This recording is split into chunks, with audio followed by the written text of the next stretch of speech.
غزہ میں ہم لوگ موسٹلی رفح میں اور خان یونس کے ایریا میں رہے. ڈبلیو ایچ او کے تھرو اب یہ ہمیں موقع ملا کہ ہم وہاں گئے ایک چھوٹی سی ٹیم ڈاکٹرز کی لے کر. اور ہم وہاں پر پہلے ایجپٹ پہنچے، پھر ڈبلیو ایچ او سے بریفنگ لی، پھر ہم غزہ کی طرف روانہ ہوئے. بہت سارے چیک پوائنٹس ہیں رستے میں. پھر ہم بارڈر پر پہنچے، پہلے ایجپشن سائٹ پر اور پھر اس کے بعد فلسطینی سائٹ پر. ہمارے ڈاکومنٹس بار بار چیک ہوئے، سامان ہمارا چیک ہوا. وہاں پر جس طرح ایک قیامت کا منظر ہوتا ہے. میں نے ریفیوجی کیمپوں میں بھی کام کیا ہے، جو ارتھ کو ایک ٹرکی میں آیا تھا وہاں پر بھی، سیریا میں، پاکستان کی فلڈنگ میں بہت جگہوں پر کام کیا ہے. لیکن جو چیز میں نے غزہ میں دیکھی اس کی مثال نہیں ملتی. اور ہم لوگ کیونکہ رفح اور خان یونس میں رہتے، خان یونس میں موسٹ چیزیں تباہ ہو گئی ہیں. رفح میں بھی بہت زیادہ ہر وقت بامبنگ ہو رہی ہوتی تھی، فائٹر جیٹس ہو رہے ہوتے تھے. ہمارے ارد گرد جو ہے ہسپتال کے ارد گرد وہ جو لوگ تباہ کر رہے ہوتے تھے، ہسپتالوں کو انہوں نے، جس ہسپتال میں ہم ٹھہرے ہوئے تھے یورپین ہسپتال، اس کو بھی تک انہوں نے وہاں راکٹس نہیں گرائے تھے کیونکہ ان کو پتا تھا یہاں فورن ڈاکٹرز ہیں اس پر. اور اس کے لیکن ارد گرد جب ہم بیٹھے ہوتے تھے تو ارد گرد ہمارے بم گر رہے ہوتے تھے ہاسپٹل میں، اور ساری وال جس طرح شیک کر رہی ہوتی تھی.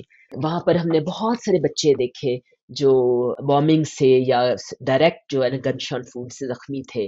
ان کے شرپنل ان کے برین میں چلا گیا تھا اور ان کو پیرالائز کیا تھا. وہ ہاسپٹل کے بیڈز پر ویجیٹیبلز کی طرح لیٹے ہوئے تھے، نہ موو کر سکتے تھے نہ بول سکتے تھے. کچھ اینٹی بایوٹکس لے کر گئے تھے لیکن بس just drop in the ocean.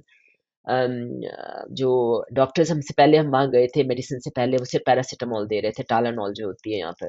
ہر بچے، ہر بندے کو، چھوٹے بچے میں نے بیبیز نمونیا سے مرتے ہوئے دیکھے due to leak of antibiotics. Pregnant خواتین جو ڈلیور کر رہی ہیں وہ بیچاری ان ہائیجینک کنڈیشنز میں ڈلیور کر رہی ہیں، اسٹریٹس پہ ڈلیور کر رہی ہیں، اور پردہ سا کر دیتے ہیں وہاں پر کر رہی ہیں. جو حاملہ عورتیں پہنچ پاتی تھیں وہاں پر ہاسپٹل میں، وہاں سی سیکشن کرتے ہوئے، سرجری کرتے ہوئے کوئی پین میڈیکیشن اویلیبل نہیں تھی.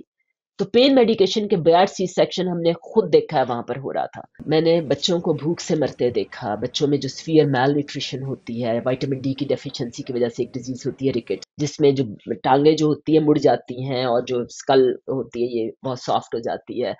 ہر بچے کو تقریباً سک تھا ڈائریا سے، کیونکہ پینے کو صاف پانی نہیں ہے، ٹوائلٹس نہیں ہے، خوراک نہیں ہے. ہر بندہ وہاں پر، بچہ، بوڑھا، عورت، جوان، ہر بندہ بھوکا ہے. اور میں سرپرائز تھی کہ وہاں کے لوگ کیسے زندہ ہیں اب تک، کیونکہ ٹوٹل بلاکیڈ ہے. ہم نے جو مائلز اینڈ مائل، تھاؤزنڈس آف ٹرکس ہم نے دیکھے تھے کہ رفح کے اس سائٹ پر، ایجپشن سائٹ پر کھڑے ہوئے تھے، لیکن ان کو پرمیشن نہیں مل رہی تھی. Maybe 3-4 trucks pass every day, جبکہ وہاں پر تقریباً تھاؤزنڈس آف، ہزاروں ٹرک کھڑے ہوئے تھے. اب وہ چھوٹی سی جو امداد آتی ہے وہ کس طرح ڈسٹریبیوٹ کرتے ہیں، اس جسٹ بیونڈ مائی امیجنیشن. اور وہ عورتیں جو تھیں ہسپتال میں، جب ان کو دوائیاں جو ہم ساتھ لے کر گئے تھے وہ دیتی تھی، ویسے ہاتھ اٹھا کر ہمارے لیے دعائیں کرتی تھی. اور ابھی بھی مجھے سمجھ نہیں آتی تھی لیکن آدھا آدھا گھنٹہ وہ دعائیں دیتی رہتی تھی ہمارے لیے. اور پھر وہ کہتی تھی کہ ہمارے لیے اللہ کافی ہے.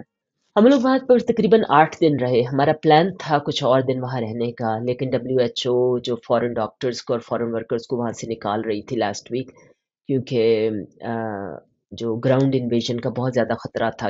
تو انہوں نے ہمیں نکالا، انہوں نے کہا کہ it's not safe for you, تو جسٹ لیو. تو اس وجہ سے ہم آ گئے، لیکن ہم آ تو گئے ہیں لیکن جو ہے نا ہمارا دل وہیں پر ہے، اٹکا ہوا ہے ان مسلمانوں کے ساتھ.